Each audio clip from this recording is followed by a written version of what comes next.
Sekolah saya ada pertandingan drama peringkat sekolah-sekolah. Okey. Yang dipetik daripada hikayat sejarah Melayu. Okey. Masa tu sekolah saya kena buat satu cerita teater, tajuk dia Feringgi menyerang Melaka. Portugis lah, Feringgi. Portugis. Saya yang kena jadi Portugis tu. Oh. So yang kebetulan ada anak kalau kubur arwah cikgu saya namanya Mazlan Tahir, dia pensyarah di UiTM. Okey, baik-baik. Arwah Mazlan Tahir tu. Mazlan. Dia baru graduate dan cikgu kepada dia pula adalah pengarah yang baru saja meninggal, Rosmina Tahir.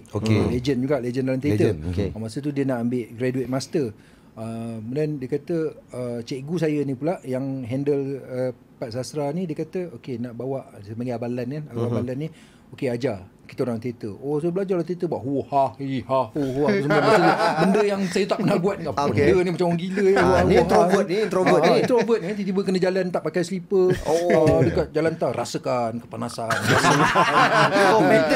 Buat ini ke kena buat semua ni kan. Cakap depan orang, lontarkan suara, lontarkan. Lama-lama makin seronok. Dan bila saya buat tu, saya wakil sekolah. Saya dah habis masa ke? Ni apa pula? Ni ada typing. Nak macam MLM. Okey. Lepas saya pada tu sekolah saya menang. Saya menang peringkat sekolah daerah. Menang peringkat daerah, pergi ke Selangor, peringkat negeri, saya menang dan dapat pelakon terbaik. Macam mana tu? Saya pun tak tahu macam mana. Solo lah, macam ni solo lah ni. Sekolah saya dapat Johan dan ni. Kemudian bila dah menang peringkat negeri, dia ada peringkat zon. Masa tu ada Perak dengan Johor. Masa tu tak ada, dia cuma nak pilih wakil zon je.